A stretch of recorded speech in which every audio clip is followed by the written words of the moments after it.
حکومتي سرچینو ویلي چې د خیوات په څلورو صوبو پنجاب، سند، بلوچستان او خیبر پختونخوا کې به د ستنېدو ځانګړي مرکزونه جوړوي. په پنجاب او سند کې نیول شوي افغانان به په تربیت سره د راولپنډي او کراچۍ ضلعو کې جوړ د ستنېدو مرکزونو ته لیږل کیږي. په خیبر پختونخوا کې به د ستنېدو 2 مرکزونه وي، په نوښار او چمکنو کې، او په بلوچستان به د صوبې په مرکز کوټه، پشین او قلعه عبدالله ضلعو کې به 3 مرکزونه وي. د پاکستان خیبر پختونخوا بلوچستان صوبې د افغانستان سره د پاکستان نږدې 600 کیلومتره 1400 میل پوله لري او په مجموعي توګه پکې زیات افغان کورنۍ پاتې کیږي. نوې پلان د ضلعي انتظامی چارواکو، پولیسو او د جیل چارواکو ته واک ورکوي چې په غیر قانوني توګه میش افغانان ونیسي او یا یې وشړي. دغه پلان تر مخه هغه کسان چې په وړو جرمونو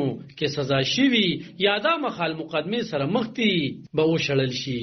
هغه کسان چې په سنگین جرمونو کې سزا شوي یا د مخال مقدمو سره مخ دي به بیرته افغانستان ته نه لیږل کیږي. اسلام آباد ژمنه کړې چې د اخراج پروژیکټ به په پړاوونو او په منظم ډول ترسره کوي او دا خبره یې هم روښانه کړې چې دا کریکډاون یا د نیولو لړۍ به 1.4 میلیونه افغان کډوال به نه پناه کوي چې په خیوات کې په قانوني توګه جون کوي او خوشه نه هلکه نور درست افغان سیټیزن کارت لري او په رسمي توګه په پاکستان کې د اقتصادي مهاجرینو په توګه رجسټر شوي دي.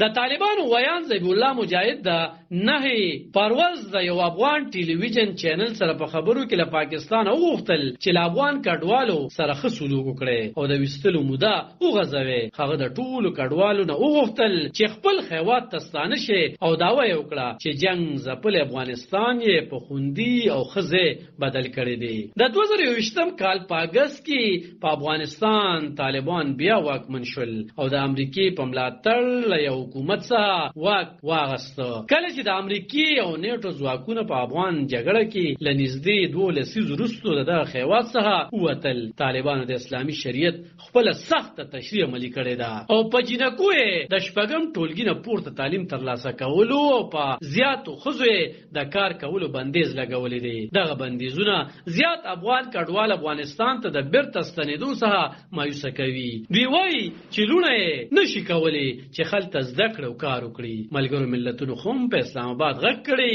چې د پناه غوښتونکو افغانانو د ایستلو پلان دی ودروي او خبرداري یې ورکړې ده چې دا ګام به بیرته ستنونکي افغانان د طالب چارواکو لخوا د زورنې او ناوړه چلن سره مخ کولی شي. علب خان شیرپو، دلبر نیوز 400. حکومت